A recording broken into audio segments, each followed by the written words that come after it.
Shalom bagi kita semua. Apa kabarnya?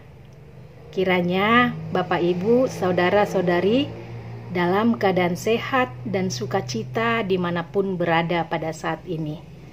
Tak terasa kita akan mengakhiri bulan Januari ini. Dan firman Tuhan yang akan saya sampaikan pada saat ini adalah khotbah pada hari Minggu tanggal 31 Januari 2021, minggu terakhir di bulan Januari. Sebelum saya membacakan firman Tuhan, maka terlebih dahulu kita bersatu di dalam doa.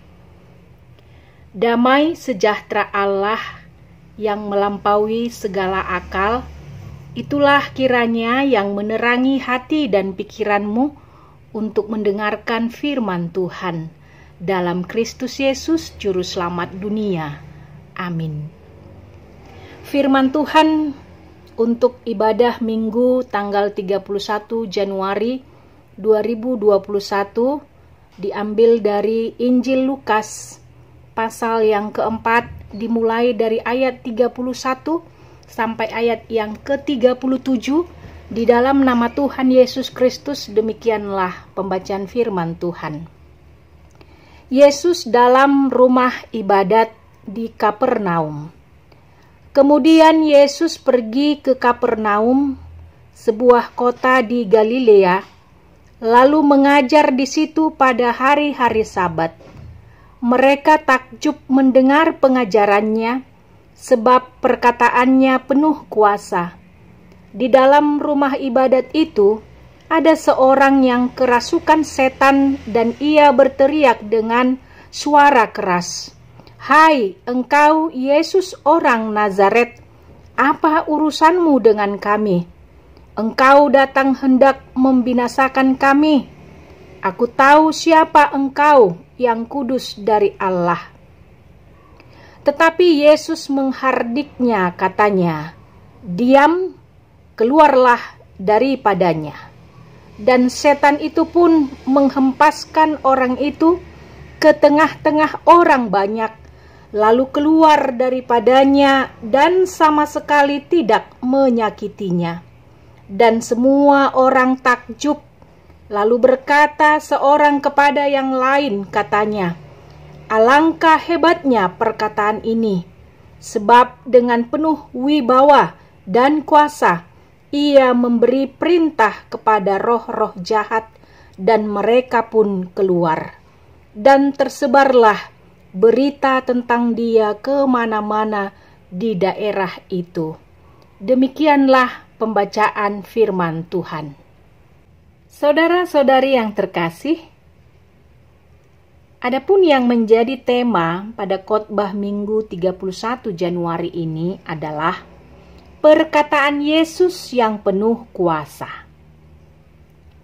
Perjuangan melawan iblis dan kemenangan atas kuasa kegelapan dengan mengusir setan atau eksorsisme merupakan salah satu ciri karya Yesus sebagai Mesias. Injil Sinoptik menempatkan eksorsisme dalam peristiwa-peristiwa penyembuhan yang dilakukan Yesus. Iblis atau juga disebut setan dalam bahasa Yunani Satanas merupakan oknum yang selalu mengacau balaukan kehidupan manusia.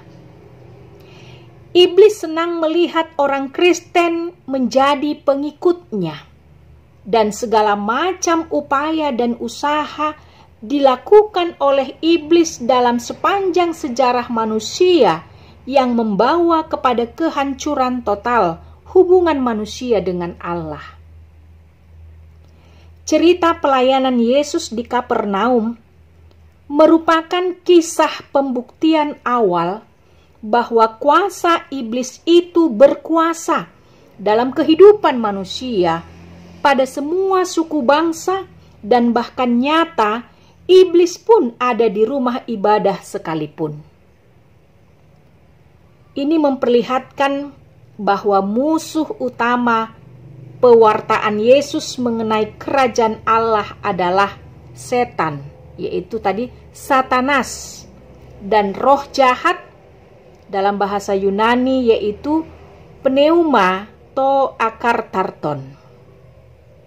Setan, Satanas, adalah yang pertama mencobai Yesus, dan roh jahat adalah yang selalu menghalangi semua karya Yesus. Namun, bukan berarti ada dua kuasa, bukan dualisme kerajaan, kuasa Allah dan kuasa iblis. Tetapi Injil Lukas tetap memperlihatkan bahwasanya hanya ada satu kuasa mutlak, yaitu kuasa Allah, sedangkan kuasa iblis tunduk kepada kuasa Allah.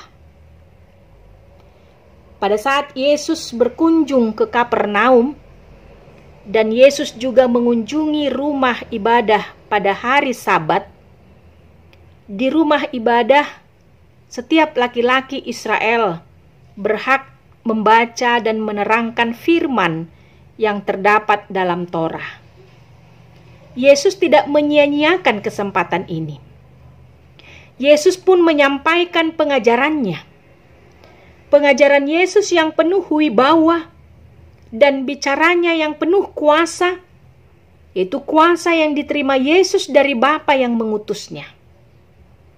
Pengajaran Yesus baik secara formal maupun ditilik dari isinya sungguh berbeda dengan pengajaran para ahli Taurat itu. Bisa jadi Yesus mengajar saat itu tidak memakai alat pengeras suara, tidak diikuti alat musik yang bagus seperti dalam ibadah pada zaman saat ini. Namun pengajarannya membuat orang-orang yang melihat dan mendengarnya merasa keheranan dan takjub. Mengapa? Karena Yesus mengajar sebagai orang yang mempunyai kuasa untuk melakukan yang Ia katakan. Kuasa Yesus semakin terlihat saat Yesus mengajar di rumah ibadah. Ternyata saat itu juga hadir seorang yang kerasukan dan sangat dikuasai oleh roh jahat. Sangat mencolok adalah orang-orang yang kerasukan roh jahat lebih cepat mengetahui dan menanggapi rahasia Yesus. Mereka sangat peka dan celik penglihatannya. Apa yang belum diketahui manusia, roh jahat telah mengetahui lebih dulu. Maka kedatangan dan kehadiran Yesus mereka rasakan sebagai ancaman atas kuasa mereka. Hal ini nyata terdengar dari jeritan orang yang kerasukan itu yang hadir dalam rumah ibadah itu. Orang itu berteriak, "Apa urusanmu dengan kami, hai orang Nazaret? Engkau datang hendak membinasakan kami. Aku tahu siapa engkau, yang kudus dari Allah." Teriakan ini bukanlah suatu pengakuan iman, melainkan suatu tangisan yang mengandung mantra, yaitu dengan mengenal dan menyebut namanya, nama Yesus, orang Nazaret, maka seseorang itu dapat menguasai orang lain, malahan lagi dapat merampas kuasa dari lawan bicaranya. Iblis atau setan-setan yang mendiami, memiliki, dan merasuk manusia akan selalu mempertahankan miliknya walaupun secara mati-matian. Maka untuk dapat disembuhkan, setan-setan itu harus dipaksa keluar dari dalam orang yang dimasukinya oleh kuasa Yesus Kristus yang lebih besar dari kuasa kegelapan tersebut. Saudara-saudari yang terkasih, tentu Yesus tidak dapat diperdaya oleh cara apapun. Yesus bertindak tegas dan menunjukkan kuasanya. Yesus menghukum dan menghardik roh jahat itu. Yesus menutup mulutnya dan mengusirnya. Pengusiran roh-roh jahat ini menandakan awal kerajaan Allah. Dengan demikian, Yesuslah pembawa kemenangan dalam perjuangan antara kerajaan Allah dan kerajaan roh-roh jahat. Yesuslah wakil Allah yang bertindak tegas untuk mencapai kemenangan itu. Anehnya, tidak seperti pengusir-pengusir roh jahat lainnya, Yesus tidak pernah menggunakan mantra, tetapi cukup perkataannya yang penuh kuasa itu. Itulah yang menyembuhkan dan memenangkan. Ketika Yesus menghardik, roh-roh jahat itu mengalami kehancuran, sehingga dapat menyelamatkan orang yang disakiti oleh roh jahat itu. Dan kerajaan Allah dihadirkan oleh Yesus, yang artinya manusia mengalami pembebasan dari roh-roh jahat. Kuasa Yesus yang terlihat ini sekali lagi membuat orang banyak yang hadir di rumah ibadah itu sangat takjub, sehingga seorang berkata kepada yang lain, "Alangkah hebatnya perkataan ini, sebab dengan penuh wibawa dan kuasa, ia memberi perintah kepada roh-roh jahat dan mereka pun keluar." Pekerjaan roh-roh jahat menjadi ancaman bagi kehidupan manusia hingga pada saat ini. Tetapi kita diyakinkan dan diteguhkan bahwa ada kuasa yang dapat menghalau, ada kuasa yang membentengi kita dari roh-roh jahat, yaitu kuasa firman Tuhan yang telah dinyatakan bagi kita di dalam Yesus Kristus. Roh-roh jahat itu bekerja hingga saat ini untuk merasuki dan menjerat kita masuk dalam rancangan-rancangan yang jahat untuk mengacaukan kehidupan kita. Itu sebabnya, melalui pengajarannya, Yesus juga mengajar kita untuk berdoa kepada Bapa, "Lepaskanlah kami dari si jahat." Roh jahat itu kadang berasal dari luar diri kita, tetapi kadang ada dalam diri kita yang selalu berusaha menggoda kita agar kita menjadi hamba atau menjadi budaknya. Saya angkat sebuah kisah. Pada abad ke-14, ada dua orang laki-laki bersaudara yang saling berperang demi untuk gelar adipati atau duke di negeri yang sekarang dikenal sebagai Kerajaan Belgia. Sang kakak bernama Reynald, tetapi lebih dikenal dengan nama julukan Crassus. Dalam bahasa Latin berarti si gendut. Reynald ini gendutnya memang minta ampun. Gendut sekali. Dalam peperangan itu adiknya Edward berhasil mengalahkan sang kakak dan mengambil alih kekuasaan sebagai adipati yang baru. Tidak seperti biasanya dalam peperangan yang memperebutkan tahta kekuasaan, Edward tidak langsung membunuh Reynald yang berhasil dikalahkannya itu, tetapi memenjarakannya di salah satu ruangan yang sengaja dibuat dalam kastilnya sebagai kamar tahanan buat sang kakak. Anehnya lagi, kamar tahanan yang berpintu satu dan berjendela satu itu sama sekali tidak dikunci, tapi dibiarkan terbuka dan tanpa pengawalan. Edward berkata kepada kakaknya Reynald, "Kalau kamu bisa keluar dari ruangan ini, kamu boleh menduduki kembali tahtamu." Tetapi masalahnya bukan pada pintu, bukan pada jendela yang ukurannya normal, melainkan pada diri Rainal sendiri. Tubuhnya yang sangat kegendutan itu mustahil bisa melewati pintu atau jendela itu untuk meloloskan dirinya. Tetapi dia harus berdiet habis-habisan dalam waktu cukup lama agar bisa menurunkan berat badannya mendekati normal, dan dengan sedikit usaha niscaya dia baru bisa keluar memerdekakan dirinya. Namun Edward terus saja mengirimi kakaknya itu makanan-makanan yang lezat, yang berlimpah, termasuk berbagai jenis coklat yang menggiurkan, sehingga meskipun Rainal sangat rindu untuk bebas, tapi kerinduannya itu tidak pernah berhasil mengalahkan seleranya untuk terus melahap makanan-makanan yang disajikan.